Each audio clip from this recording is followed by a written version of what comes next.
Untuk teman-teman yang ingin mempromosikan bisnisnya atau mendukung YouTube ini, bisa menghubungi nomor gua yang ada di kolom deskripsi. Valentin Carboni berada di peringkat 54 indeks benchmark terbaru untuk penghargaan European Golden Boy 2024. Ini peringkat 54 pemain muda di seluruh dunia, menurut gue bukan catatan yang buruk ya. Bahkan ini catatan yang bagus, pemain yang memang kalau gue lihat-lihat sangat amat bertalenta. Tetapi ya itu, kalau kita bermimpi mendatangkan Dybala, berarti harus siap kita tidak melihat Valentin Carboni berbaju biru hitam dalam beberapa tahun ke depan ya.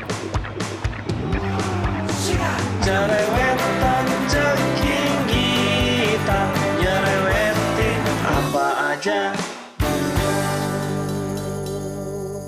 Teman-teman yang sedang kalian saksikan saat ini adalah Cerewetin Inter. Apa kabar teman-teman semua? Semoga dalam keadaan sehat. Selamat menikmati waktu bersama keluarga, karena ini sudah memasuki akhir pekan ya. Dan aura-aura mencekam derby, aura-aura deg-degan ya mulai terasa. Kalau dari sisi teman-teman gimana nih? Apakah sudah mulai terasa deg-degannya, senam jantungnya derby? Ya walaupun tandingnya sih ini masih di Selasa dini hari nanti ya. Dan untuk meramaikan suasana derby kali ini, seperti biasa gua mau giveaway jersey. Kali ini adalah jersey away Ninja Turtle yang putih seperti yang gua pakai ini ya.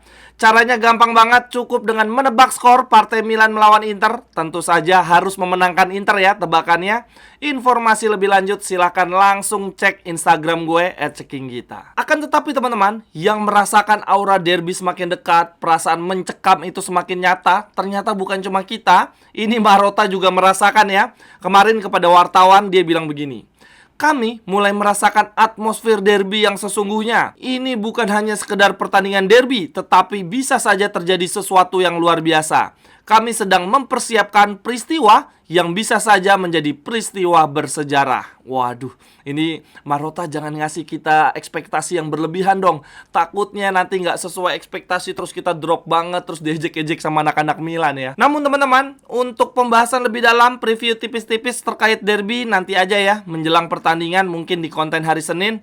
Nah, hari ini gue mau bahas beberapa hal menarik terkait klub kesayangan kita. Yang pertama teman-teman, dari Giornata 33, tadi malam Juventus baru saja berhasil dengan luar biasanya menahan seri Cagliari. Mereka mengejar ketertinggalan dari 2-0, luar biasa banget teman-teman. Dan ini sekaligus menunjukkan perbedaan kelas antara kita dan Juventus di musim ini ya teman-teman. Minggu lalu kita menghadapi Cagliari, itu posisinya adalah Cagliari mengejar ketertinggalan dari Inter. Sedangkan yang terjadi di pertandingan tadi malam, Cagliari lawan Juventus, itu malah Cagliarinya yang unggul terlebih dahulu. Dan dengan kata lain juga teman-teman, ini menunjukkan bahwa Cagliari bukan tim yang gampangan. Mereka bermain kesetanan ya, berusaha keras untuk lolos zona degra. Bahkan di beberapa pertandingan terakhir mereka bermain seri lawan Napoli, Inter, Juventus, dan mampu mengalahkan Atalanta. Ingat loh teman-teman, Atalanta adalah tim yang membantai Liverpool di Anfield. Lalu kemudian berita berikutnya, ini yang paling menarik teman-teman. Di konten sebelumnya gue mengatakan bahwa Ausilio kedapatan menghadiri pertandingan antara PSG dan Barcelona,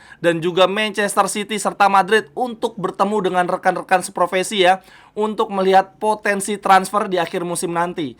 Nah, 1-2 hari setelah Ausilio melakukan kunjungan tersebut, buset, ini berita berseliweran banyak banget ya terkait transfer Inter. Ini salah satu berita yang paling hangat adalah kembali muncul isu bahwa Inter menginginkan Nacho ya, bek Real Madrid. Ini sebetulnya di akhir musim lalu juga Inter sempat mendekati Nacho. Fabrizio Romano melalui Twitternya mengatakan bahwa Inter menunjukkan minat yang kuat kepada Nacho yang akan meninggalkan Real Madrid dengan status bebas transfer. Inter sebetulnya sudah sempat mencoba mengontrak Nacho di tahun yang lalu. Akan tetapi teman-teman, berita tentang Nacho ini langsung dibantah oleh media asal Spanyol namanya Relevo. Ini media tersebut mengatakan bahwa akan sulit bagi Inter untuk mengontrak Nacho karena Inter bisa saja menghadapi Real Madrid di masa depan. Sedangkan dari sisi pribadi Nacho, dia menghindari keharusan menghadapi Real Madrid sebagai lawan di masa depannya. Sehingga di sini menurut media Relevo, Nacho lebih mengutamakan tantangan baru di Liga Amerika, MLS, atau di Arab Saudi. Waduh, lagian ngapain sih kita ngincer Nacho? Nacho itu kan lebih cocok bermain sebagai center back kanan atau full back kanan ya. Sementara di posisi itu kita udah komplit, dan lagian posturnya Nacho juga pendek. Sedangkan menurut gua yang kita butuhkan untuk lini pertahanan saat ini adalah pengganti Acerbi ya teman-teman. Pemain yang berposisi sebagai center back tengah dan kalau bisa posturnya jangkung. Dan kalau gua pribadi sebetulnya gua suka sama Mancininya Roma sih teman-teman. Dia lagi on fire banget ya, mencetak gol ke gawang Milan. Dia juga mencetak gol gol ke gawang Inter. Kalau ngelihat gaya permainan dia yang kasar dan nyebelin itu mirip kayak Marco Materazzi. Dan Mancini sendiri juga mengakui ya bahwa pemain favorit dia adalah Materazzi. Sehingga gue berharap sih suatu hari nanti ketika kontrak Mancini habis bisa ke Inter. Lalu kemudian nama pemain lainnya yang dikaitkan dengan Inter setelah Ausilio Plesiran di perempat final Liga Champions ya. Ini ada nama pemain Barca dan Madrid yang saat ini sedang dipinjamkan. Tuttosport ngomong begini teman-teman. Dua nama baru untuk lini pertahanan Inter adalah Eric Garcia yang dipinjamkan Barcelona ke Girona. Lalu kemudian ada nama Rafa Marin yang dipinjamkan dari Real Madrid ke Alaves. Hayah, ini siapa lagi teman-teman? Nama yang asing di telinga gua.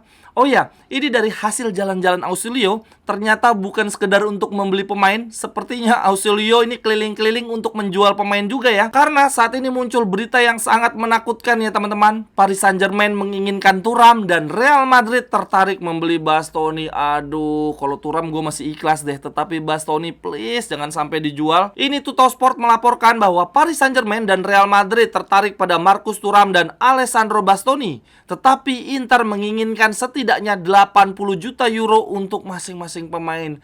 Jangan dijual lah Ausilio, udah gak usah aneh-aneh. Lu jangan sampai keliling-keliling ya cuma buat nawarin Bastoni. Please, itu nama jangan sampai disebut. Di sini juga dituliskan bahwa Carlo Ancelotti telah meminta bek tengah baru di Madrid untuk musim panas ini dan Bastoni salah satu nama yang diincar. Di sini juga dituliskan bahwa Bastoni juga menjadi target Manchester City. Namun kedatangan Josko Gvardiol musim panas lalu membuat rencana ini sulit terrealisasikan.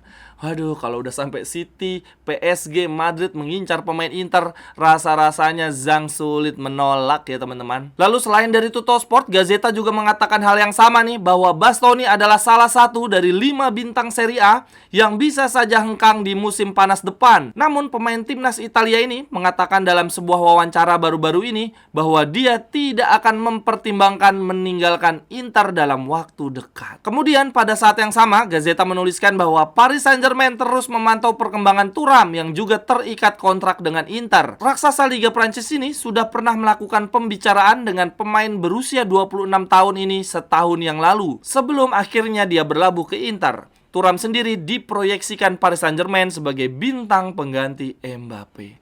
Ya udahlah, 80 juta Thuram ambil silahkan. Paling tidak nih kalau Thuram kejual, gue berharap kita bisa segera ngebungkus Gudmundsson. Dan satu lagi gue masih berharap Dybala.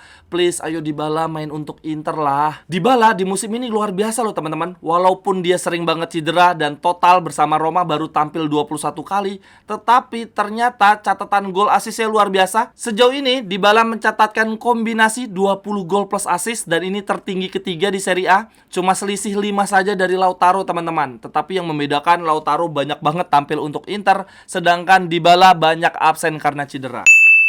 Teman-teman yang ingin membeli jersey Inter, jersey home, away, jersey ketiga, atau bahkan jersey transformer dengan harga terjangkau dan sekaligus turut membantu mengembangkan mendukung YouTube Cerewetin Inter, silakan membeli di akun Tokopedia dan Shopee gue ya. Jersey-nya bisa custom nama dan juga nomor punggung, atau kalau teman-teman mencari jersey Inter di tahun-tahun lawas dan juga jersey klub-klub lainnya, bisa juga. Silakan langsung aja ya, cek kolom deskripsi, di situ ada link untuk pembelian jersey dan juga kontak gue. Terima kasih.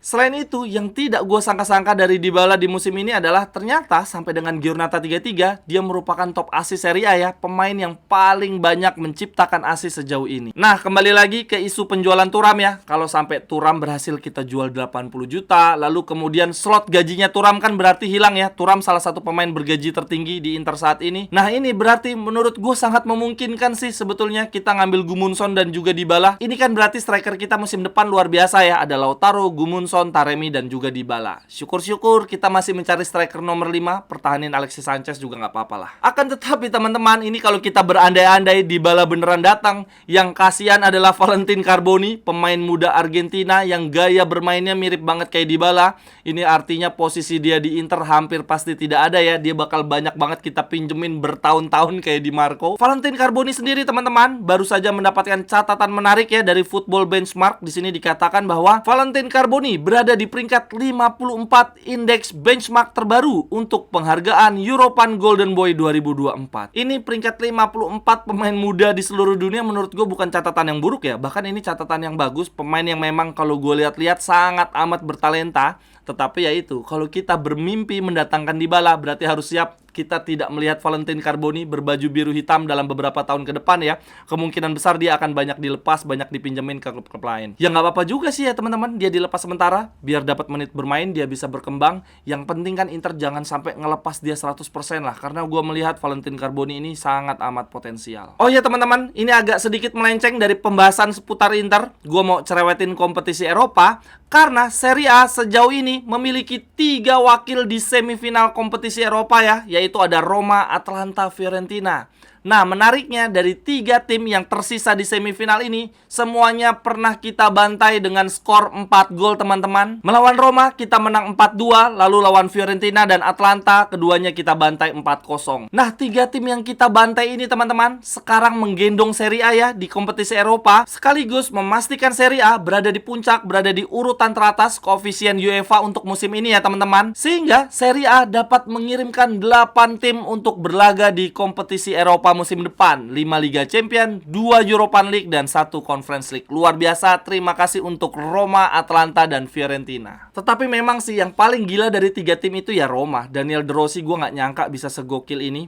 Kayaknya ketika Roma ditangani Daniel De Rossi yang bisa ngalahin baru Inter ya. Dan lucunya teman-teman, di pertandingan terakhir Inter lawan Roma, itu yang berada di bench di pinggir lapangan bukan Simone Inzaghi loh. Dia lagi kena akumulasi kartu ya. Jadi yang mengalahkan Daniel De Rossi saat itu Palafaris, asisten pelatihnya Inter. Akan tetapi teman-teman, walaupun Inter bisa membantai Roma, Atalanta, dan Fiorentina, harus diakui bahwa kita gagal ya di kompetisi Eropa musim ini. Kita gugur terlalu cepat. Padahal andai saja kita menang lawan Atletico, ini kita dapat undian gampang lagi ya. Cuma menghadapi Dortmund. Jujur gue masih nyesek sih kita gagal lewatin Atletico. Apalagi partai kandang kita ya teman-teman. Waduh, ini expected goal kita aja 2,3 loh teman-teman. Harusnya kita bisa mencetak setidaknya 2 gol. Sedangkan di partai home itu Atletico sama sekali tidak berkutik ya. Mereka bahkan tidak membuat 1 shot on goal pun. Nah, hal inilah yang menjadi pembeda antara Dortmund dan Inter ya. Walaupun keduanya sama-sama kalah di kandang Atletico, tetapi Dortmund mampu mencetak banyak gol ketika bermain di kandang sendiri. Sehingga akhirnya Dortmund mampu menyingkirkan Atletico dan melaju ke semifinal. Tetapi ya sudahlah, ini pelajaran untuk masa depan. Dan lagian toh, juara bertahan musim lalu Manchester City juga gugur ya. Dan gugurnya cuma beda 1 tingkatan lagi dari kita. Inter finalis Liga Champions gugur di 16 besar, sedangkan Manchester City sang juara bertahan gugur di 8 besar. Dan cara gugurnya juga mirip-mirip ya teman-teman. Sama-sama kalah di adu penalti, melawan tim dari kota Madrid, dan jalannya pertandingan menguasai ball position di kandang, menciptakan banyak peluang tetapi miskin konversi gol. Oh iya teman-teman, ngomong-ngomong soal kompetisi Eropa, ini ada hal menarik dari Europa League ya, dari partai Marseille lawan Benfica. Itu pertandingannya harus diselesaikan dengan adu penalti. Dan penendang pertama Marseille adalah Joaquin Lord Korea teman-teman. Dan dia berhasil loh mengeksekusi penalti. Padahal sepanjang musim ini Joaquin Korea belum mencetak 1 gol pun teman-teman untuk Marseille. Tetapi malah berhasil eksekusi penalti ya. Ini kebalikannya Lautaro. Dan lucunya lagi, penendang keduanya Marseille adalah Kondogbia teman-teman. Korea dan Kondogbia berhasil menaklukkan kiper Benfica, yaitu Trubin teman-teman. Trubin ini adalah kiper yang sempat drama juga ya di awal musim ini. Andai saja Trubin di awal musim ini lebih memilih Inter ya, wah dia pasti lagi bahagia banget. Berhasil merebut Scudetto, Supercopa, dan mungkin saja dia jadi kiper utama Inter ya, yang artinya memecahkan rekor clean sheet. Ini lebih memilih Benfica dan dibobol oleh Korea Kondogbia di babak adu penalti. Sekian dulu untuk cerewetin Inter hari ini teman-teman. Silahkan tuliskan pendapat teman-teman di kolom komentar. Sampai ketemu di cerewetan-cerewetan berikutnya. Bye-bye. Cerewetan